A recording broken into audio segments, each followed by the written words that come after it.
सियावर रामचंद्र की जय। और अभी तक हमने श्री रामचरितमानस के चौपाई नंबर 4 तक अर्थ बताया है।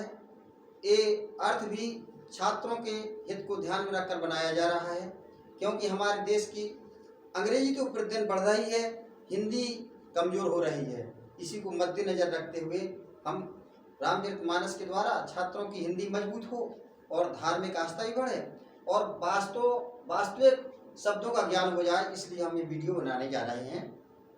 रामचरितमानस चौपाई नंबर 5।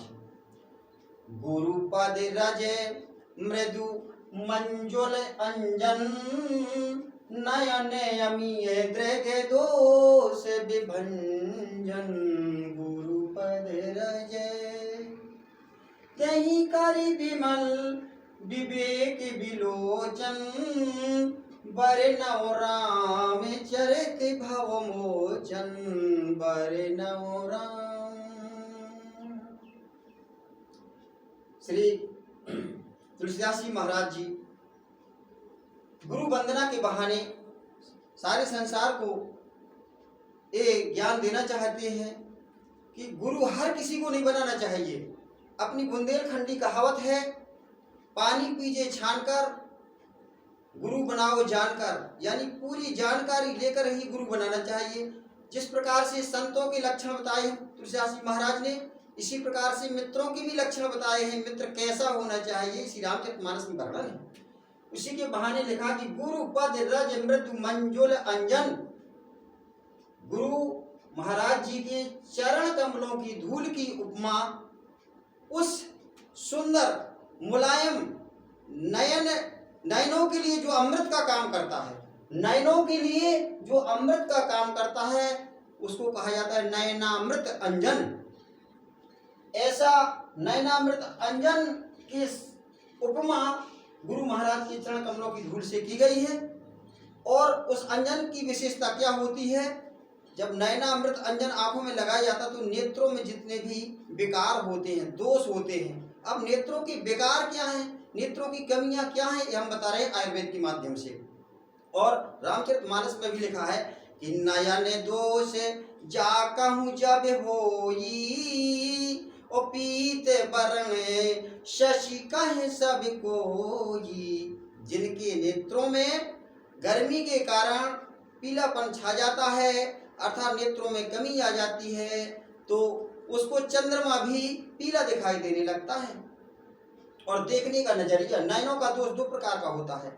एक तो फिजिकल शारीरिक नेत्रों का दोष, दूसरा मानसिक दोष। कहा जाता है जाकी रही भावना जैसी, प्रभु मूरति देखी तिन्ह तैसी। जिसके मन में जैसी भावना अर्थात विचार होते हैं भगवान के बारे में, उसकी वैसी ही धारणा बन जाती है। अर्थात हम जिस नजरिए से देखने का नजरिया यानी नेत्रों का दोष जो होता है वो हमारे विचारों से आता है। इसके साथ साथ यह है कि गुरु महाराज के चरण कमलों की धूल जब हम माथे पर सिरोधार करते हैं, अर्थात धूल को माथे पर चढ़ाने का मतलब होता है गुरु महाराज की शरणागत हो जाना। शरणागत होने का मतलब होता है उनके एक एक वाक्य को, उनके एक एक उपदेशों को अपने जीवन में उतार लेना। यही सच्चे अर्थों में अगर हम गुरु महाराज के चरण कमलों की धूल को माथे पर तो लगाते हैं, लेकिन उनकी बातों का अक्षरशः पालन नहीं करते हैं, उनके उपदेशों का अक्षरशः पालन नहीं करते हैं, तो वो वास्तव में उनकी धूल माथे पर लगाने कोई मतलब ही नहीं निकलता है।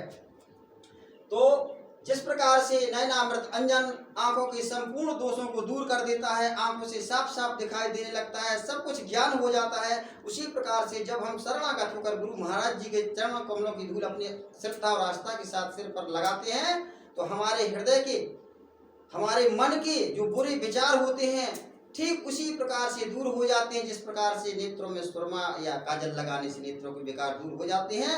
अर्थात मन के बुरे पाप विचार भी दूर हो जाते हैं। इसका उदाहरण दे रहे हैं, जिस समय रावण सीता जी को चुरा कर ले गया और सीता जी को कहा एक बार विलोक मम ओरा, हे सीते एक बार तू मेरी तरफ देख ले। तृणधर ओट कहत वेदेही, सीता जी ने भी तिनकी का सहा ओट लेकर के कहा कि जिमिस हरि बधुए क्षुद्र सस चाहा, जिस प्रकार से शेर की पत्नी को छोटा सा खरगोश चाहे कि मैं पटरानी बना लूं। अरे मूर्ख!